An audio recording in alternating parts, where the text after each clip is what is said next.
सुप्रभात बच्चों।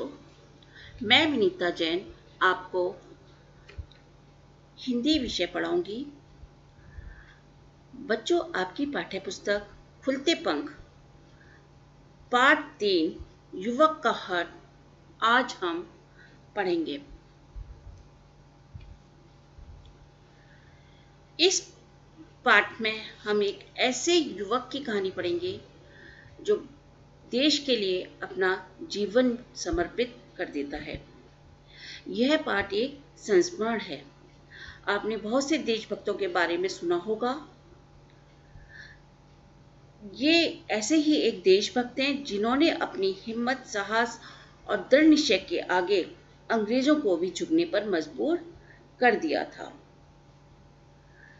इस पाठ में हम उनकी जीवन की घटना और देश के लिए समर्पण तथा उनकी देशभक्ति के बारे में जानेंगे।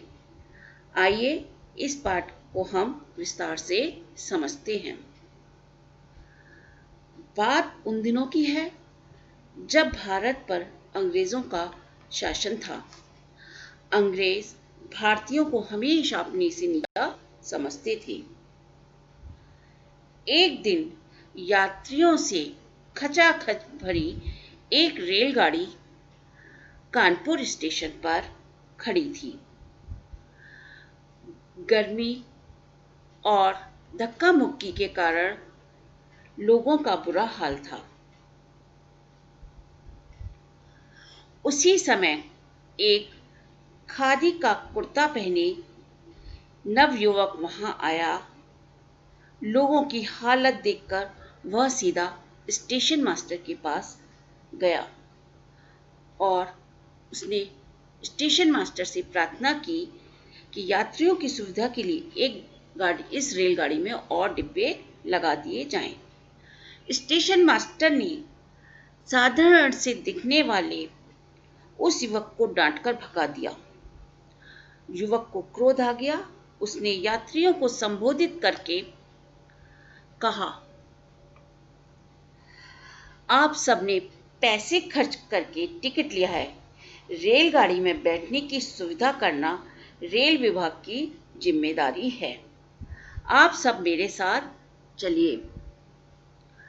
वह युवक यात्रियों की भीड़ को लेकर फिर से स्टेशन मास्टर के पास गया और उसने कहा, आप कृपया रेलगाड़ी में और डिब्बे जोड़ दीजिए।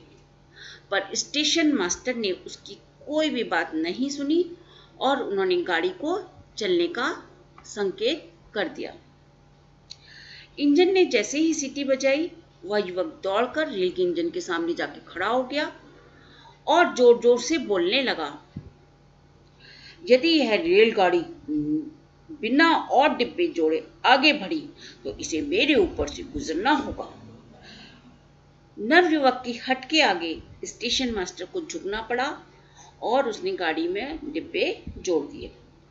अपनी जिद और हिम्मत के आगे स्टेशन मास्टर को झुकाने वाला वह नवयुवक था गणेश शंकर विद्यार्थी। गरीब परिवार में जन्म लेने के कारण गणेश शंकर विद्यार्थी अपनी उच्च शिक्षा को प्राप्त नहीं कर सके, परंतु उन्हें शुरू से ही लिखने का बहुत शौक था और बड़े बड़े विद्वान लोग भी उनकी लेखनी का लोहा मानते थे।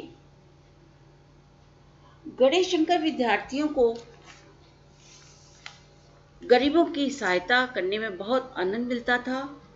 उन्होंने कानपुर में प्रताप नामक एक अखबार निकाला, जिसके द्वारा उन्होंने गरीब किसानों और कानपुर के मिल मजदूरों के लिए अंग्रेजी सरकार के विरुद्ध संघर्ष छेड़ दिया। उनकी इस बात से खरी खरी बात वो लिखते थे न्यूज़पेपर में, अंग्रेज उनके विरुद्ध हो गए। लखनऊ में पहली बार वे 1916 में गांधी जी से मिले। तब से उन्होंने अपना पूरा जीवन देश के लिए समर्पित कर दिया। उन्हें कई बार जेल भी जाना पड़ा। 1930 में उन्होंने उत्तर प्रदेश में सत्याग्रह आंदोलन का नेतृत्व किया। वे सांप्रदायिकता के कट्टर विरोधी थे। वे हमेशा सांप्रदायिकता के खिलाफ लड़ते थे और 1931 में कानपुर में भड़के सांप्रदायिक दंगों को शांत करते समय उनकी मृत्यु हो गई। उनकी मृत्यु पर गांधी जी ने कहा, काश मुझे भी ऐसी मौत नसीब होती। ऐसी देशभक्त पर बच्चों, हम सभी को गर्व है।